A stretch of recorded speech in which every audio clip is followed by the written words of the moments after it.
Assalamualaikum warahmatullahi wabarakatuh. Waalaikumsalam warahmatullahi wabarakatuh.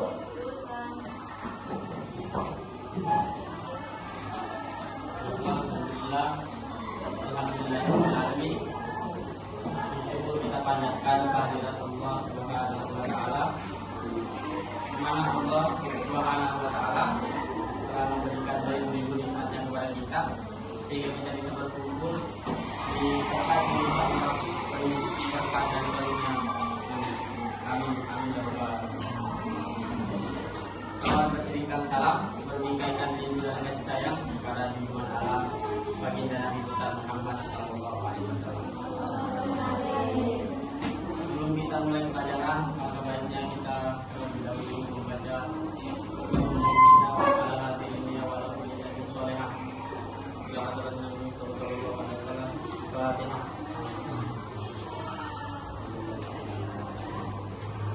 Ya benar.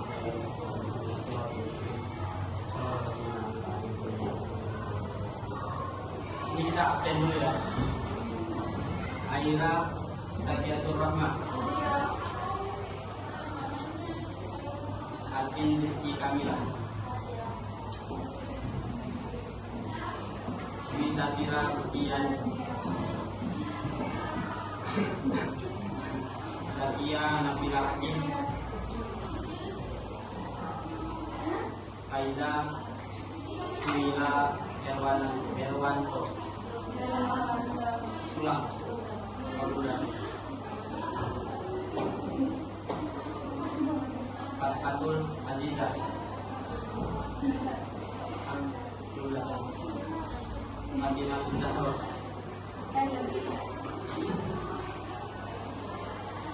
Ipa Nur Kaulia,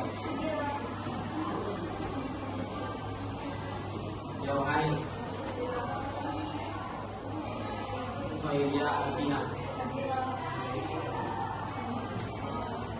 Nadia Sanila Evan, Naifa Rafidatul Ais, Kunatan, Naila Rasulillah, Najma Naila,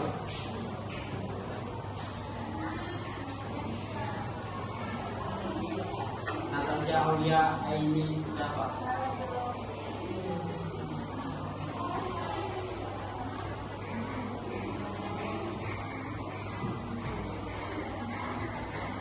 Aisyah Aulia, Oke, Kuana Hadid, Oke, Putri Anggun, Datang, Safa Rahwa Akila, Sahda Nabila Asad, Diarani Anggun, Zakira Putri Bobi.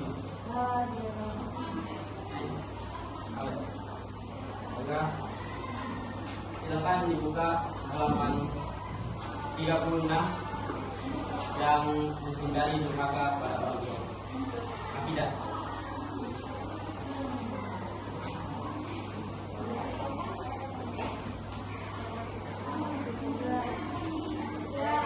Sudah.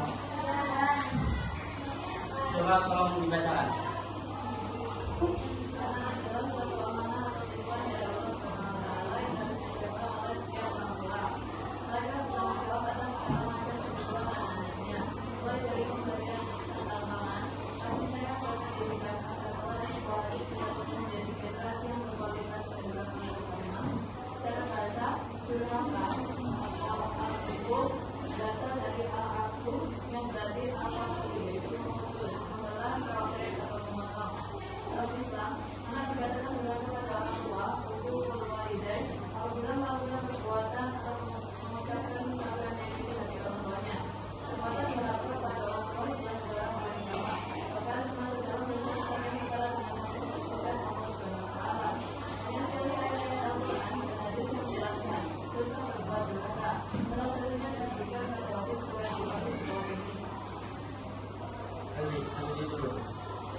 dijaga oleh setiap orang tua. Mereka bertanggung jawab atas segala macam kebutuhan anak-anak. Ya, anak ini adalah titipan dari Allah Subhanahu wa taala yang diamanahkan oleh Allah untuk kita jaga dan kita didik. Anak durhaka itu disebutnya apa tadi? Hukukul walidain. Anak yang durhaka kepada orang tua. Kenapa sih dalam Islam ini dilarang untuk durhaka kepada orang tua?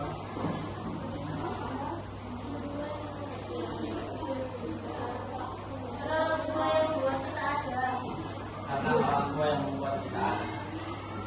Dan perlu teman-teman sekalian ketahui bahwasanya durhaka kepada orang tua ini dosa adalah dosa yang besar sampai disandingkan dengan menyekutukan Allah. Jadi dosa yang besar itu ada dua, menyekutukan Allah dan durhaka kepada orang tua. Jadi saking bahayanya durhaka kepada orang tua. Dulu zamannya Nabi, ada sahabat Nabi yang bernama Alqamah. Alqamah ini adalah sahabat yang sangat patuh dan rajin beribadah, patuh kepada orang tua dan rajin beribadah. Tapi setelah Alqamah ini mau meninggal, Alqamah ini susah untuk memutuskan apa selanjutnya. Di sini timbul pertanyaan, para sahabat bertanya-tanya, apa yang menyebabkan Alqamah ini bisa seperti ini? Lalu sahabat memanggil Rasulullah untuk mengetahui apa dan penyebab dari semua ini. Lalu para sahabat memanggil Rasulullah. Datanglah Rasulullah ke rumahnya Alqamah. Lalu Rasulullah bertanya kepada para sahabat, apakah Alqamah ini masih memiliki seorang ayah? Lalu Rasulullah menjawab, Alqamah ini ayahnya sudah meninggal, sudah lama meninggal. Lalu ditanya lagi oleh Rasulullah, apakah Alqamah ini masih ada seorang ibu? Lalu salah satu sahabat menjawab, iya ya Rasulullah, ia masih memiliki seorang ibu. Lalu Rasulullah memerintahkan sahabat untuk memanggil ibunya Alqamah. Setelah dipanggil 3 kali, kedua kalinya sebenarnya ibunya Alqamah ini menolak untuk dipanggil. Itu datang ke rumahnya Alqamah.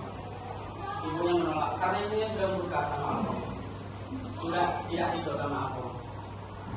Terus pas dipanggil ketiga kalinya, mungkin Alqamah ini sudah Alqamah. Ibunya Alqamah ini tidak enak karena Rasulullah Shallallahu Alaihi Wasallam langsung memanggil. Datang ibunya Alqamah lalu ditanya, ditanya oleh Rasulullah, apa yang menyebabkan Alqamah seperti ini?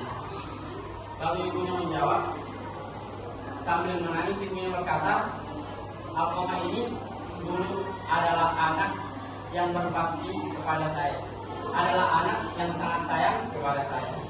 Tapi setelah Alqamah memiliki istri, Alqamah lebih menyayangi istrinya dibanding saya. Istrinya tangannya digandeng, saya enggak. Istrinya dipilih pakaian baru, saya enggak dipilih kepada istrinya Alqamah. Jadi ibunya tidak ridho. Makanya Alqamah pas mau memutuskan nama serangan itu nggak bisa, karena tidak ada ridho dari orang tuanya. Setelah itu lalu Rasulullah memerintahkan sahabat untuk mengumpulkan kayu bakar. Lalu orang ini bertanya, untuk apa kayu bakar itu? Lalu Rasulullah menjawab, kayu bakar ini untuk membakar Alqamah supaya Alqamah tidak mengatakan anaknya. Tetapi seorang ibu, sebenci-bencinya orang tua kepada kita, pasti masih ada rasa sayang di dalam hati. Walaupun benci masih ada. Melihat jasad anaknya mau dibakar, tolong ibu kan gak tega. Ibu mana yang tega anaknya dibakar? Lalu ibunya berkata, ya sudah ya Rasulullah, saya maafkan kesalahannya Alqamah. Setelah dimaafkan, yang terjadi Alqamah bisa meluluskan nafas terakhir. Di sini kita bisa mengambil kesimpulan bahwasanya itu orang tua itu sangat penting bagi kehidupan dunia. Karena ridho Allah fi ridho walidain, Rasulullah fi ridho walidain. Ridho Allah tergantung pada ridho yang kedua orang tua, dan murkanya Allah tergantung pada ridho orang tua. Benar nggak? Ya. Lalu Sebab-sebab anak durhaka kepada orang tuanya adalah satu, karena kebodohan dalam urusan anak. Karena kebodohan dalam urusan anak. Makanya kita itu seorang perempuan ini, yang laki-laki harus mencari seorang perempuan yang bisa mendidik anaknya. Bukan perempuan yang cantik, tapi perempuan yang bisa mendidik anak. Karena alumni madrasatul ula. Ibu itu madrasah pertama. Jadi anak-anak tuh pertama belajar itu bukan di ibu, tapi di ibunya. Karena kan kalau seorang suami biasanya di ibunya. Jadi yang 100% sama anaknya itu adalah ibu. Jadi ibu itu kalian semua itu harus pintar untuk mendidik anak. Kalian harus sekolah. Jangan kalian berpikir saya sekolah tinggi buat apa, saya nanti juga di dapur. Jangan berpikir itu. Karena pendidikan itu sangat penting di kehidupan kita, buat anak-anak kita selanjutnya. Lalu yang kedua, jeleknya pendidikan orang tua. Jeleknya pendidikan orang tua dalam mendidik anaknya. 3, paradok. Orang tuanya menyuruh anak berbuat, tapi orang tuanya tidak berbuat. Jadi orang tuanya ini nyuruh anaknya kayak gini, jangan kayak ini, tapi orang tuanya tidak melakukan itu. Karena anak tuh mencontoh 100% mencontoh dari ibu. Karena anak kecil itu kan cepat tangkap. Jadi apa yang dilakukan orang tuanya yang dia lihat, yang itu yang dia lakukan. Makanya lakukanlah hal-hal baik di depan anak. Jangan sampai kalian melakukan hal-hal bodoh di depan anak-anak. Karena anak-anak akan mencontoh yang kalian lakukan. Makanya pentingnya pendidikan bagi seorang perempuan dan laki-laki, walaupun laki-laki ya. Tapi yang paling penting itu perempuan. Maka carilah perempuan yang cantik dan cinta. Simak, orang tua tidak bapak dan ibu dahulu pernah durhaka kepada orang tuanya sehingga dibalas oleh anaknya. Dan sampai ini bukan karma, tapi ini sebab akibat. Di dalam Islam itu tidak ada karma, tapi dalam Islam ada sebab akibat. Jadi kalau kalian melakukan durhaka kepada orang tua kalian, maka anak kalian akan durhaka kepada kalian. Itu sebab akibat. Dalam Islam itu tidak ada karma, tapi dalam Islam adanya sebab dan akibat. Hal yang kelima, orang tua tidak membantu anak dalam berbuat kebijakan. Ini tadi orang tua tidak melaksanakan, tapi menyuruh anak, tidak membantu anak. Apresiasi buat anak itu sebenarnya sangat penting. Kita mengapresiasi perbuatan anak yang baik itu sangat penting. Anak kecil itu sangat senang diapresiasi. Jangan anak kecil kita aja suka diapresiasi. Lalu yang keenam, jeleknya akhlak istri yang mendorong suami untuk mengabaikan orang tuanya. Yang sampai punya istri yang mendorong suaminya untuk mengabaikan orang tuanya. Karena suami itu mau sampai kapanpun suami itu masih tetap milik orang tuanya. Kalau perempuannya setelah ia kabur itu sudah full milik suaminya. Tapi kalau seorang suami itu tetap milik ayah ibu. Lanjut, yang menghindari meninggalkan sholat. Coba dibacakan.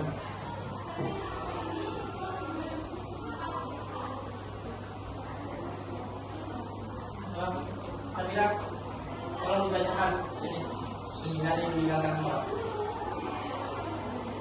Menghindari meninggalkan sholat. Sesungguhnya anak hamba yang pertama bisa pada hari kiamat adalah sholatnya. Jika sholatnya baik, dia akan mendapatkan keberuntungan dan keselamatan. Apabila sholatnya rusak, dia akan menyesal dan merugi. Imam Ahmad bin Hanbal rahimahullah mengatakan, orang yang meninggalkan sholat adalah kafir. Nabi Muhammad yang meninggalkan sholat adalah Islam. Dia dikaitkan dengan Nabi. Jika tidak berdoa, jika tidak berdoa pada umat menjalankan sholat.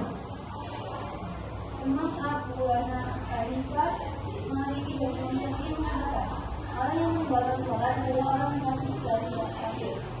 Namun mereka berbeda pendapat mengenai hukumnya. Menurut Imam Malik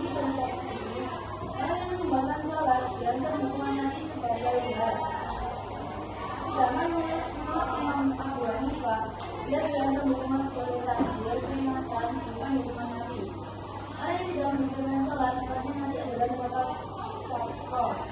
Masalah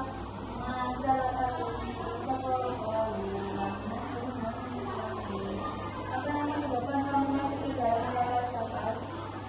Mereka menjawab, dahulu kami tidak termasuk orang-orang yang melaksanakan sholat. Bahkan Rasulullah bersabda, kejadian antara kita tidak mengetahui orang-orang yang tidak sholat. Dan siapa yang meninggalkannya dari orang kafir. Cukup menghindari meninggalkan sholat. Ini ada beberapa pendapat imam, ada yang mengatakan kafir, ada yang mengatakan tidak kafir, ada yang mengatakan takbiran, banyak perkataan. Tapi yang jelas, yang Quran surah Al-Mudaththir ini, apa yang menyebabkan kamu masuk ke dalam neraka sakor? Mereka menjawab, dahulu kami meninggalkan sholat. Ada kata-kata perbaiki sholatmu, maka Allah akan perbaiki. Itu benar. Kalian mungkin pernah merasakan kenikmatan sholat. Nikmatnya sholat, kalau habis sholat pasti tenang ya. Benar gak? Karena seistimewanya komunikasi itu adalah sujud menghadap Allah. Dulu ada sebuah cerita pada saat Nabi Muhammad Isra Mi'raj. Nabi Muhammad kan diperlihatkan azab-azab. Lalu Nabi Muhammad, salah satunya Nabi Muhammad melihat azab orang yang meninggalkan atau lalai dengan sholatnya, meninggalkan sholat, sengaja meninggalkan sholat. Itu hukumannya itu yang dilihat oleh Rasulullah, kepalanya dipecahkan pakai batu, lalu diutuskan lagi oleh Allah, lalu dipecahkan lagi menggunakan batu. Itu hukuman orang yang meninggalkan sholat. Sebenarnya teman-teman, sholat ini as-sholatu iman. Sholat ini adalah yang agama. Jadi kalau kalian meninggalkan sholat, berarti kalian telah merupakan agama. Kalian tidak sholat, Allah juga tidak butuh. Kalian yang butuh sholat, sama seperti ayat sholawat. Nabi tidak butuh sholawat kalian, tapi kalian yang butuh sholawat. Buat apa sholawat itu? Buat biar Nabi kenal sama kita. Dan Nabi kita dapat syafaatnya Nabi Muhammad Sallallahu Alaihi Wasallam. Sholat juga dapat mencegah kita dari perbuatan keji dan munkar. Apa lagi-nya? Inna sholata dan tansa masyarakat wal munkar. Sholat ini mencegah dari perbuatan keji dan munkar.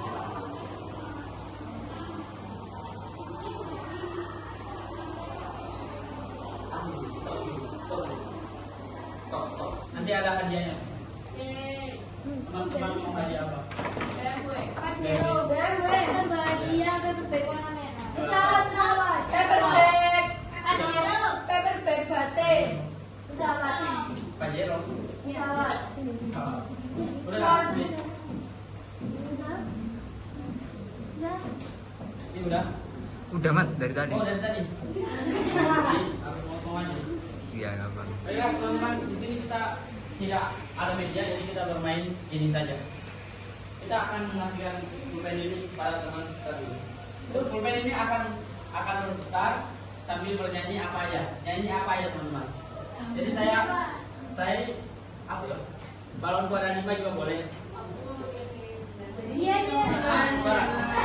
Boleh, bebas, nyanyi bebas. Iya. Jadi saya nanti ngadep ke sana, terus saya bilang stop, berhenti di orang. Jadi yang kena itu maju ke depan, saya kasih pertanyaan. Oke. Apanya? Kalau ada 5. Ada 5. Rupa-rupa warnanya. Tidak kuning kelabu. Silakan. Baik, kita cari 3 orang. 2 lagi. Lanjut.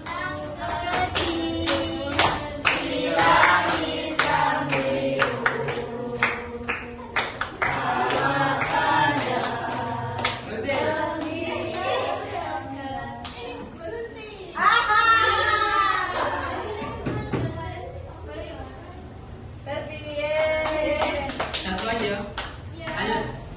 Ayo.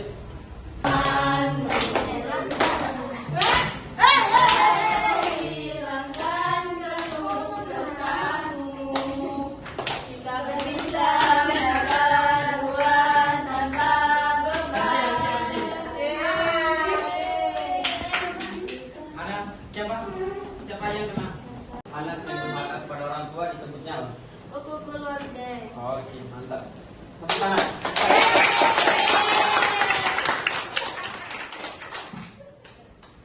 Orang yang meninggalkan sholat hukumannya di akhirat apa? Oke.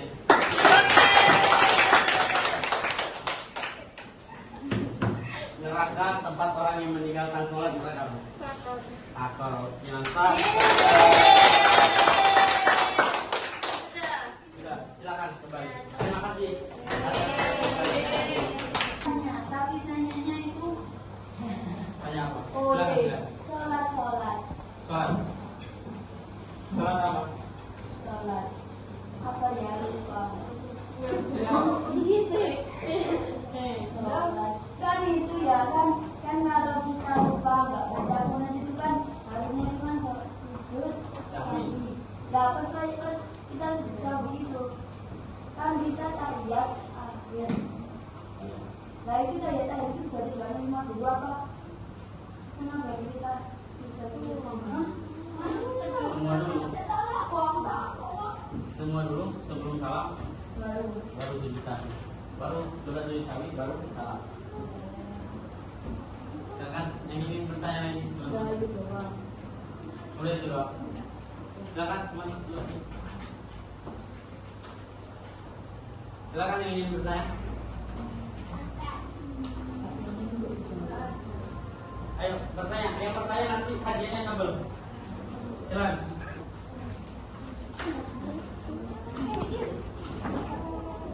Silakan bertanya tentang orang tua. Soal apa? Mau tanya, Jangan bertanya. ini di LKSK tulisannya ada 6 sebab anak durhaka kepada orang tua. 1 karena kebodohan dalam bersama, 2 indahnya pendidikan orang tua, 3 parahnya, 4 bahwa ibunya dulu pernah durhaka, 5 orang tua tidak bantu anak dalam kehidupan pendidikan, 6 sebenarnya anak istri berjuang untuk menyampaikan masalahnya. Kalau barang-barang, kalau misalnya 6 itu semua sudah terpenuhi, tapi dia durhakanya gara-gara teman, gara-gara lingkungan, itu berarti masalah apa itu berarti kayak Kata dikunci. Kalau itu kan maksudnya lingkungan, faktor masuknya di faktor lingkungan, bukan faktor keluarga. Nah, yang paling penting itu orang tuanya. Kan pasti kalau anak-anak terbiasa dari kecil pasti nggak bakal kebawaan pergaulan kayak gitu. Kalau orang tuanya didik dengan benar, anaknya tidak akan ikut pergaulan. Makanya yang tadi saya jelaskan, kalau perempuan itu harus dipintar untuk mendidik anak. Makanya seorang laki-laki harus mencari perempuan yang pintar dan itu.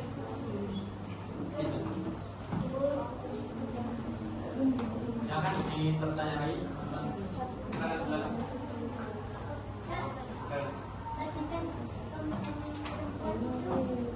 kalau setelah menikah itu kan kita bukan sama orang tua. Miliknya suami. Ya. Kalau yang sampai masih ke orang tuanya, kenapa kok gitu?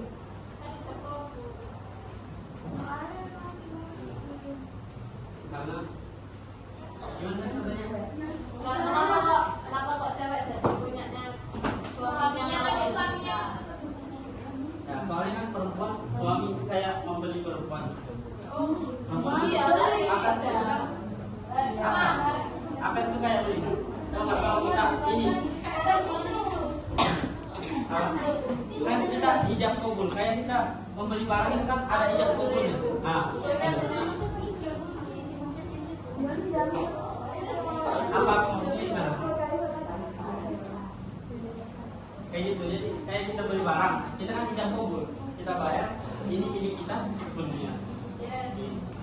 Jadi kayak perempuan, tapi itu bukan Akad itu mahar, bukan harga.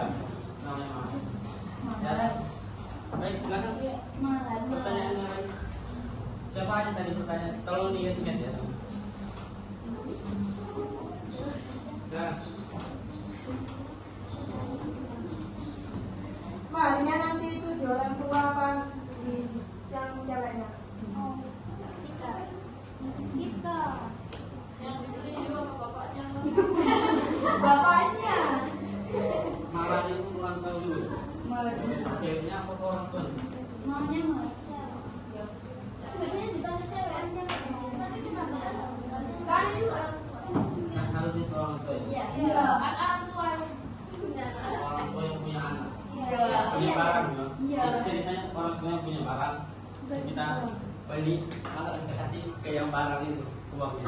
Iya. Iya. Tapi nanti saya kasih tahu. Minggu depan saya kasih tahu. Oke. Soalnya saya tahu. Minggu depan masih hari Rabu masih Terakhir juga. Rabu Jumat. Baik. Hah? Kemarin itu lihat di internet itu ada apa namanya, kalau ternyata tuh kalau habis akad itu ada sholat 2 rakaat setelah akad. Ternyata itu sholatnya buat apa?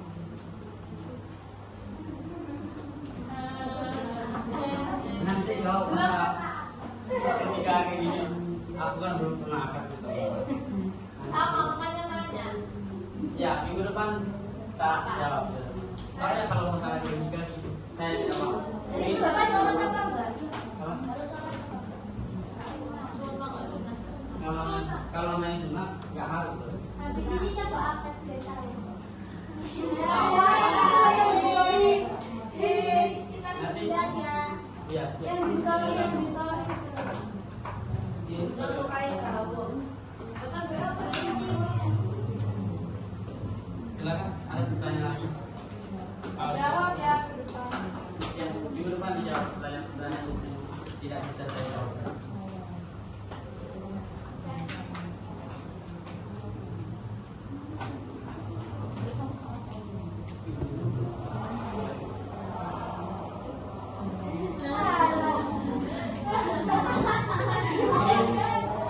Sekian dari saya. Kurangnya mohon maaf karena kesempurnaan hanya milik Allah Subhanahu wa Ta'ala. Sebelum saya akhiri, saya ada satu. Mohon teman-teman silakan ya. Belum. Kita mulai. Kalau ada jarum yang patah, mohon disimpan dalam